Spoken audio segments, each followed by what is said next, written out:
Hello Internet, welcome to my channel.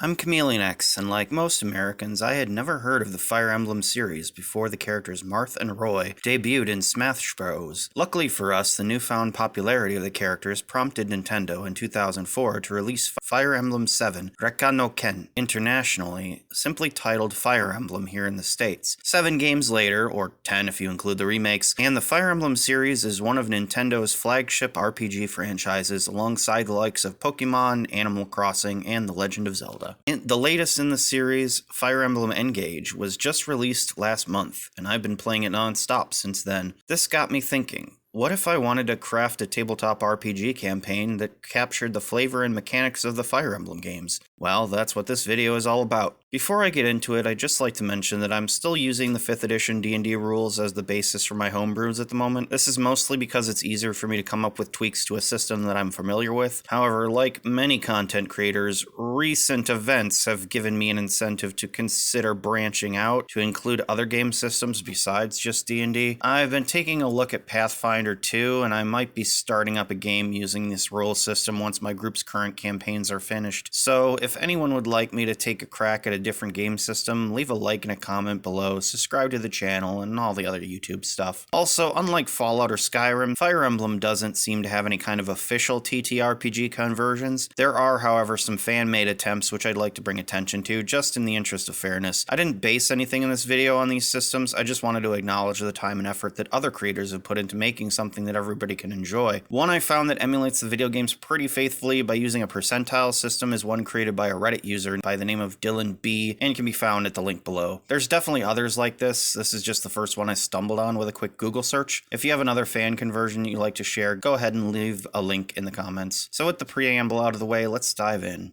In many ways, the universe of the Fire Emblem franchise is more similar to the worlds of Dungeons & Dragons than those of Tamriel or the Fallout's future America. Instead of a single cohesive setting, there are an unspecified number of alternate worlds which seem to be linked to each other through some sort of liminal space called the Outrealm, similar to the Astral Plane in D&D. Most of the games in the series do take place on the same unnamed world, but on different continents, and most of the plot lines of the games have little at all to do with one another, with the exception of Fire Emblem 4 and 5, the latter of which officially takes place during the events of the former. The NES and SNES games all take place in this same world, as does Fire Emblem Awakening, albeit in the distant future. There are also hints that Fire Emblem Fates, the next game after Awakening, is also taking place in this unnamed world, but this time in the far distant past. There's also the continent of Alib from the Game Boy Advance games, Tellius from the GameCube games, and Fodlan from Fire Emblem Three Houses and its Dynasty Warriors spin-off. All of these appear to be their own unique worlds with different histories and cosmologies, and are apparently not connected to the world of the first 2 generations in any obvious way,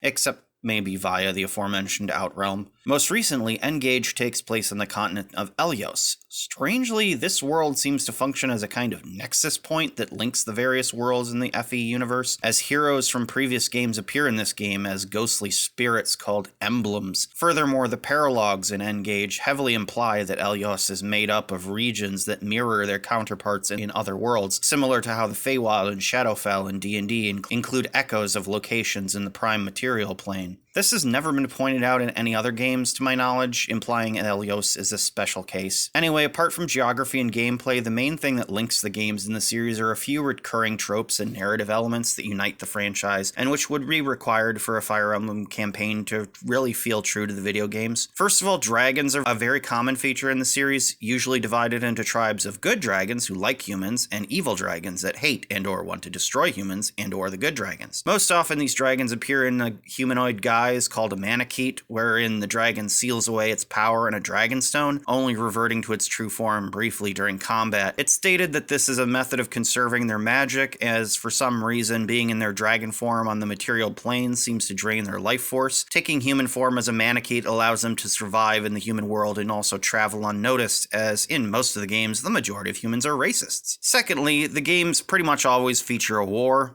Go figure. I mean, Fire Emblem is a turn-based strategy series, so you kind of need there to be battles for you to fight. It wouldn't be as much fun if you had to deploy an army of knights and mages to levy economic sanctions on a neighboring country that's violating a treaty with an allied third party, or to try to avert a financial crisis by negotiating for lower tariffs on imports. More often than not, said war is the result of the monarch of the country being coerced, seduced, mind-controlled. The BEG themselves is almost always some kind of evil godlike entity or a mortal that seeks to become one. In some cases, the monarchs themselves are unaware of the evil motivations of their obviously evil henchmen, despite them acting, speaking, and usually dressing like an obvious villain. In these cases, the protagonist might have a chance of revealing the truth to the ruler and gaining their support, although this is just as likely to end up with the monarch being killed, eaten, or mind-controlled by the BEG. Finally, there's always something in the game called Fire Emblem. Doesn't matter what it is, a magic shield, a family crest, a demon's phylactery, a necklace, a sword, the protagonist, as long as it's a plot coupon that is somehow important to the story and it's called the Fire Emblem, you're good.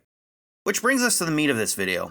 What are the core mechanics that make a Fire Emblem game feel like Fire Emblem, and how would we most elegantly translate that feel to a tabletop game? Well, let's start with something simple, the weapon triangle. This feature has been in pretty much every Fire Emblem game to my knowledge, and it's something that's pretty easy to duplicate in 5e. So the basic idea is that melee weapons are divided into three broad categories, axe, sword, and lance, with each being strong against one of the others and weak to the third. Axes beat lances, swords beat axes, and lances beat swords. In D&D terms, if you attack a creature wielding a weapon that loses in the weapon triangle, you have disadvantage on the attack roll. If you wield a weapon that wins against the opponent's weapon, you get advantage on the attack roll. Bows, daggers, and unarmed strikes don't interact with the weapon triangle. Now, the selection of weapons available in the Fire Emblem series is simultaneously more expansive and less diverse than the options in 5e.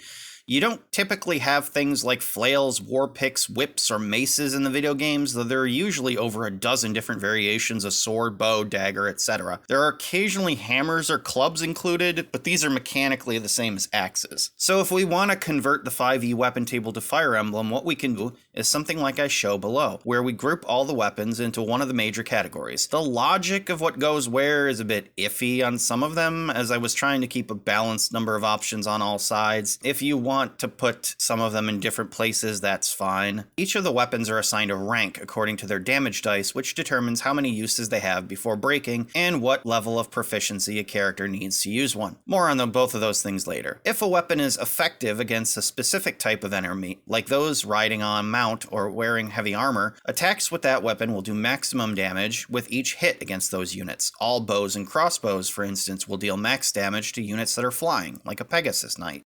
Now, things get a lot more complex when we start talking about magic. To put it mildly, magic in the Fire Emblem series is entirely different than that found in most tabletop RPGs. Since it's a video game that is focused almost entirely around tactical combat, almost all of the spell effects in the game are related to the battlefield in some way. In addition, the notion of spell slots, components, and a bunch of other concepts that are essential to D&D and Pathfinder are meaningless in the context of Fire Emblem. So how do we reconcile such vastly different magic systems in our FE RPG? Well, let's start with basic classifications. In the Fire Emblem series, there are generally three basic classes of magic. Anima, which is composed of elemental damage spells, light magic, which generally includes spells that deal holy damage, and dark magic being spells that deal unholy damage and frequently include debuffs. Usually, dark magic is reserved for the villains of the series, though occasionally the player can recruit a unit that uses it, or promote their units into a class that gains access to dark tomes. For your convenience, I've gone ahead and separated all the spells in D&D that actually deal damage into one of the three spheres of magic: anima, light, and dark. Most of these make thematic sense, but like the weapon list, some are placed where they are more for the sake of balancing the options. Each of the spells is listed by rank, with the higher ranked spells requiring higher proficiency levels to use and have less uses before the tome's magic is used up. Uses follow the same rank progression as melee weapons, 30, 25, 20, etc., all the way down to S rank tomes having only 5 uses. Everything that doesn't deal damage is shoved into the staves category, except for summoning spells. In most Fire Emblem games, summoning is a class ability, usually of the enemy units, that isn't handled in the same way as spell tomes and staves. We'll get into this a bit later, but for now we can just take out all the spells that summon creatures and set them off for the side for now. Similar to the weapon triangle, spell tomes typically have a rock, paper, scissors style interaction with each other, though the specifics of this trinity of magic tends to vary wildly between the games. For the purposes of this video, we're going to go with the most common version, as shown here. Additionally, the sphere of anima magic is almost always divided into three main elements: fire, wind, and thunder, with their own nested strengths and weaknesses. Wind magic often includes ice as well, and in the extremely rare instance that earth magic is featured in the series, it's considered to be a form of dark magic. So, in our FE RPG, when a character equipped with a tome uses it to cast a spell against a creature, it has a +2 bonus to their spell attack roll and spell save DC if they have advantage in the Trinity, or a -2 penalty if they're at disadvantage in the Trinity. Staves, considering they don't interact with the Trinity at all, are unaffected by these changes. As for how spellcasting works, well, basically a character has to physically hold the spell tome or staff in their hand and use their action to cast it. If the spell normally requires a material component, it doesn't now, because the staff or tome itself is the component. The spell's level depends on the rank of the tome, and this determines its damage and how many uses it has. Instead of spell slots per day, each individual spell tome has a set number of uses that don't refresh. If you run out of uses, the tome breaks, and you need to buy another one. Class features like arcane or natural recovery, or magic items like a Pearl of Power that normally recover spell slots instead restore uses to a spell tome, as does converting sorcery points to spell slots. The conversion rate would be 1 use per spell slot of the equivalent level, so recovering 2 first level spell slots would restore 2 uses of a spell tome of D rank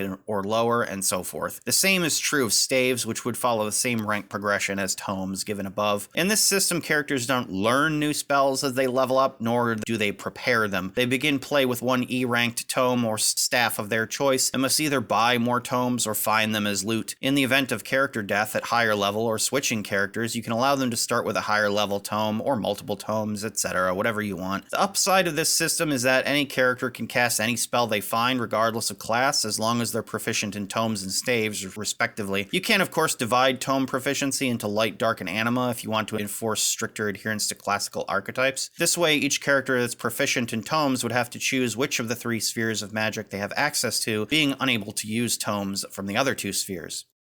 So speaking of proficiencies, how do we handle classes in FE D&D? Well, the simplest approach is to just choose a base class from vanilla 5e and reflavor it as one of the classes from the Fire Emblem series. Since both D&D and Fire Emblem are generic fantasy settings, there is significant overlap between the character archetypes, so most of the FE classes like Soldier, Knight, Myrmidon, Mercenary, Archer, etc. are pretty much just D&D fighter that specializes in a particular weapon type and/or fighting style.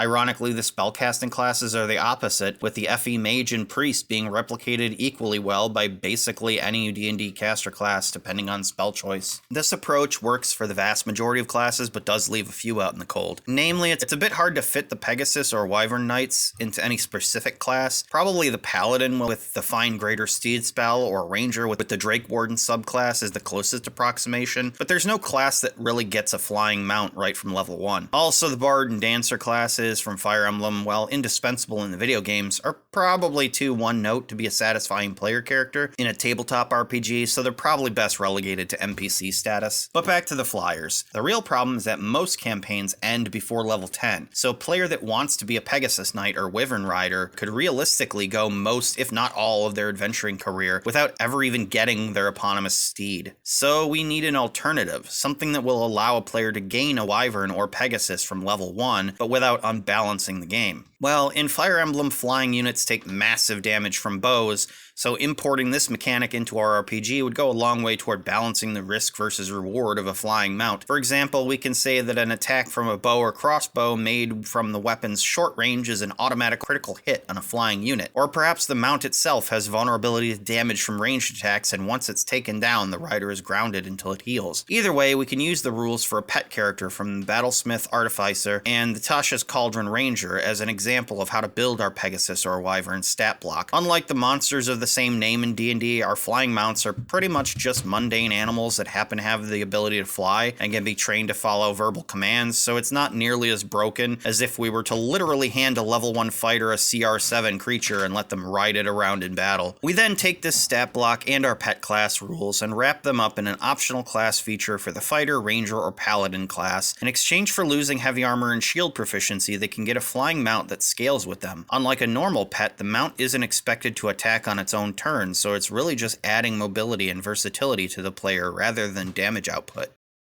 Now, I've been dancing around this topic for a while now, so how about we address it directly? In the Fire Emblem series, most of the units you get are defined by their weapon proficiencies and the weapon ranks that go along with them. In general, your units start off in a base class, which is typically proficient in only one weapon type, be it swords, bows, tomes, daggers, etc. Cavaliers and some of the units in the more recent games break this rule, but it's the baseline for most of the series. So for our FERPG, characters begin at level 1 with either a C rank in one weapon type of their choice, or a D rank in one weapon type and an E rank in the second one. Any class feature, feat, or whatever that grants a character proficiency with a martial weapon increases their rank in that weapon type by 1, and a feature that grants proficiency with all martial weapons increases all of their existing weapon ranks by 1, if they've got more than one. This only applies to weapons, not tomes. Instead, any feature that grants a bonus cantrip or spell, such as the Magic Initiate feat or Druid Circle of the Land, instead increases your rank with one type of magic tome by 1. Finally, once a creature reaches level 10 in any class, they can promote into an advanced class, which gives them 3 more ranks to distribute as they choose in weapons, tomes, or staves. A single character can have proficiency in no more than 3 weapon types, including tomes and staves. Obviously, ranks in a weapon, tome, or staff caps off at S rank, so beyond that, there's no benefit for raising it. Multi-class characters keep their class levels separate when determining if they can promote, so a level 5 fighter, level 6 barbarian could not promote, but a level 10 druid, level 1 monk could. If you, as the DM, want to make class promotion something a character has to work for, you can require them to actually find a master seal or some other promotion item like in the video games first. You can tie that into the narrative or just hand wave it, whatever best serves the tone of the game you're running. Note that this system replaces the spell slots and spell level progression for caster classes, so a mage unit could start the game being able to cast 3rd and 4th level spells, but you wouldn't necessarily grow in power as they gain levels until they promote. That said, remember that characters must actually find or buy more powerful tomes, so you can use this to restrain their power at earlier levels. Instead of the normal spellcaster progression, we can introduce a different mechanic to produce the feeling of increasing strength as a character gains levels, inspired by the Fire Emblem games. Firstly, we're stripping out all ability score bonuses, including from feats and races. Instead, each time the character gains a level, they'll roll percentile dice for each of their ability scores as well as hit points, and if the result is equal to or lower than the target number determined by their class, then that score increases by 1, and or their hit point maximum increases by 10. As usual, ability scores cap at 20. Adding to their class growth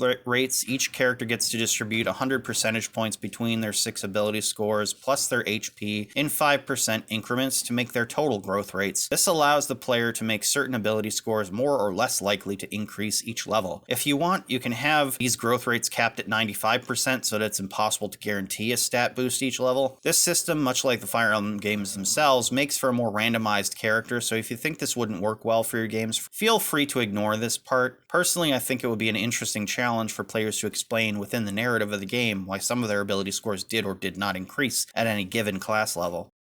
Speaking of races, I'm just gonna go ahead and say that all of your characters should probably be human. Pretty much every character in Fire Emblem history is human, and even those that are not at least have a humanoid form that serves as a baseline. Manaketes and Lagoos, for instance, all start as a humanoid and have some kind of limitation on their transformation. If you want to allow players to choose these races, just have them play humans and allow them to place their starting proficiency in Dragon Stones or Lagoos Stones or whatever. As a bonus action, a unit with such a proficiency can transform into their alternate form, but have to transform back at the end of their turn when their time limit expires. Their proficiency rank is the number of turns that they can stay in their alternate form before they switch back, with each transformation to beast mode expending 1 use of the stone. When it breaks, they can't transform until they find another one. During the time they're in humanoid form, they must rely on humanoid weapons or tomes to defend themselves. If they don't have any other proficiencies, then they pretty much just have to use unarmed strikes. Bird Lagoos would have a fly speed of 30 feet, even in humanoid form, but just like flying units, they always take maximum damage from bows and crossbows and can't benefit from cover if they fly too high. To keep things simple, let's just assume that transforming into beast mode gives a character a +6 bonus to their choice of strength, con, dex, or whiz, and a +4 to the remainder of those 4 abilities. Additionally, their maximum and current hit points are increased by twice their character level after factoring in the con bonus. The bonuses from beast mode can bring a unit's ability scores over 20 for the duration of the transformation, but once they revert back, they lose all these benefits. If their new hit point maximum is 0 or lower, they immediately immediately fall unconscious. If you do allow players to use Manicheets or Laguz characters, I would strongly suggest adding enemies that use Beast Killer and or Wormslayer weapons to encounters now and again, just to balance things out a bit and present more of a challenge to those players who choose to play shapeshifters. Also keep in mind that the Moonbeam spell can force a shapeshifter back into its true form if they fail to save, so enemy characters that use light magic can also present a unique threat to these characters.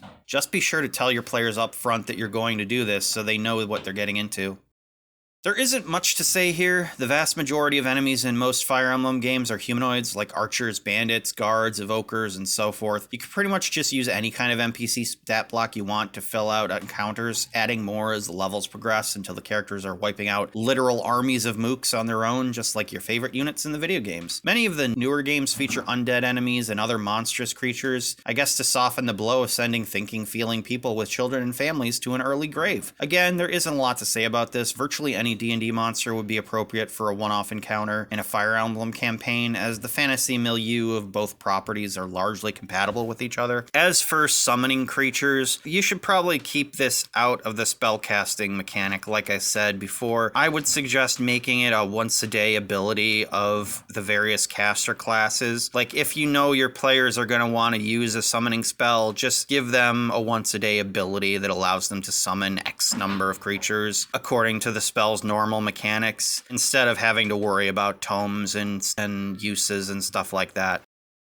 For the most part, magic items in the Fire Emblem series are generally S-ranked weapons and tomes, or the occasional medallion, shield, or pair of boots that grants characters some bonus. Like with monsters, you can easily justify adding a variety of D&D magic items to a Fire Emblem campaign without much alteration. I would just avoid items that give bonuses to a creature's stats or ability scores, and instead focus on items that give them cool new abilities like climbing walls or breathing water. One other thing to note is the topic of magic weapons that attack at range, like I mentioned above. Things like the Wind Sword, Flame Lance, Bolt Axe, Radiant Bow, and so forth can easily be added in as a relatively common or rare magic item to give characters that don't normally use ranged weapons some options for ranged combat. There's also things like Iote's Shield or the Emblem Rings from the most recent games that can be added in as custom magic items. That's it for this one. Overall, setting a game of D&D in the Fire Emblem universe doesn't require as much reworking of core mechanics as some of the other game settings, since most of the standard fantasy tropes that apply to most TTRPGs are also found in Fire Emblem. That said, if there's anything I didn't cover in this video that you'd like to see me touch on, don't hesitate to mention it in the comments. Also, let me know if you'd like to see this and or my previous videos remade to work in Pathfinder 2nd Edition, Project Black Flag, or some other non-Hasbro game system. I'll probably stick to D&D 5e for the near future until I can get some of the books or PDFs and get a better handle on these systems. Whatever I do come up with won't be released on the DM's Guild for obvious reasons, so I'll have to find another way to distribute the material for people who are interested in using it. Anyway, don't forget to like and subscribe, ring the bell, and yada yada yada. If you have any criticisms, suggestions, or requests for other topics I can cover, just leave them in the comments. A lot of things have been happening in my life recently, which is why I haven't been posting videos, but I hope to get around to putting out more content in the near future once things stabilize. In the meantime, I have been Chameleon X, reminding you to always fight for your friends.